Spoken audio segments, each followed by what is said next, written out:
به نام خدا. سلام دوستان، بیتو میخوایم در تایم فریم های مختلف بررسی کنیم. در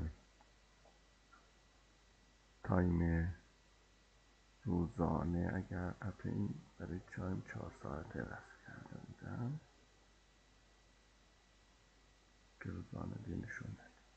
خب اگر در تایم فریم 4 ساعتی بخوایم بررسی کنیم، این تایم فریم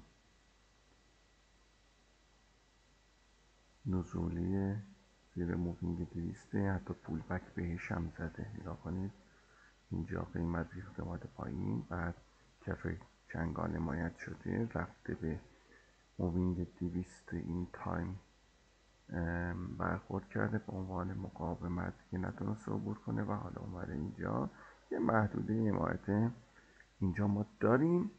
ولی حالا تایم های به این معنی نیست که تایم های مثلا 3 دقیقه و 5 دقیقه ورود داده باشند، ولی احتمال داره حالا یه بالای موقتی بزنه. توی تایم فریم 1 ساعتی کماکان زیر مووینگ 200 و اصلاحی هست. تایم فریم های کوتاه مثلا نگاه کنید 1 دقیقه حالا روی حمایت. اگه میخواید نوسانگیری کار کنید بر اساس 1 دقیقه مثلا اینجا بخرید، استاپ مثلا این پایین بذارید.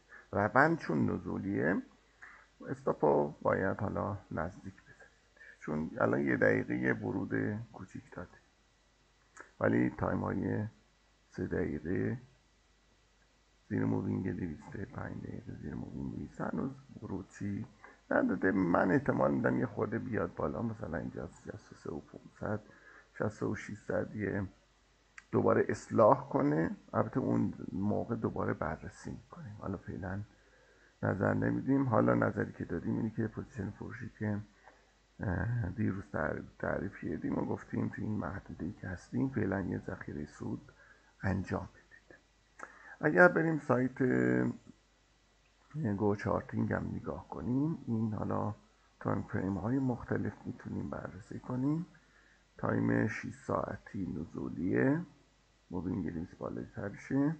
تایم 8 ساعتی بچه ها اگر نگاه کنید ما یه حمایت تو محدوده این قسمت داریم. من به این میدونم اینجا اجازه بده مفت بیت کوین اصلاح کنه. خب تایم 8 ساعتی یه حمایتی ما مووینگ 200 داریم. ببینید اگه من اینا رو حذف کنم، اینجا یه حمایت اینجا هست، فکر نکنم راحت تا 62 و 300 و اینا هم اومده، ولی بعد دوباره سریع برگشته بالا. پس اینجا یه ذخیره سود پوزیشن فروشمون میتونیم چی داشته باشیم. اگرم دوست داشتید حالا با همون 62 و 800 یک استاپ 62 و 800 پوزیشن خرید باز کنید تا شاید مثلا اینجاها بیاد یه خورده. من احتمال میدم بازار بعدن یه خورده رنج بشه. خب تایم فریم 12 ساعتی، اگر اون تایم 8 ساعتی این مووینگ 200 که گفتیم حمایت شاید دست بده، که الان فکر نمی کنم دست بده، میاد محدوده مثلا 59 مثلا اینجا ممکنه چی 58 59 اینجا حمایت خوبه بعدی بیت هست. پس فعلا اگر پوزیشن فروش داشتید یه ذخیره سود میتونید انجام بدید، و اگر هم حالا خرید میخواید داشته باشید با استاپ همین هولوش 62 و 800 یه خرید میتونید داشته باشید.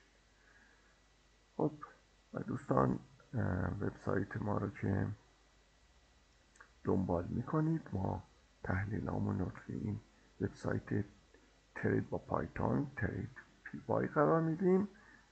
ارز دیجیتال اینجا تحلیل های مختلف رو میذاریم، مثلا تحلیل ارز نیر رو حالا چند دقیقه پیش گذاشتم. شما اینجا که چارتش رو دیدید میتونید مثلا در آپارات یا در یوتیوب هم فیلمش رو نگاه کنید. مثلا من اینجا در آپارات بزنم میتونیم تحلیل رو توی چی آپارات بتونیم ببینیم. خب این از این فارکس هم میذاریم اینجا. آشنایی با ارزها، تماس با ما. اگه نظری چیزی هم دارید اینجا میتونید نظرتون رو چی بنویسید تا با اطلاع بشید. ضمن اینکه دوستان ما یک دوره، یک گروه، یه دوره آموزش الگوی هارمونیک داریم.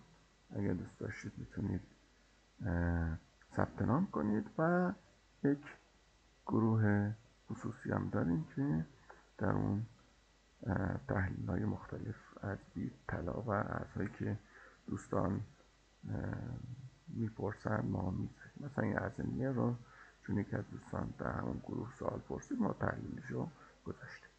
خب موفق و پیروز.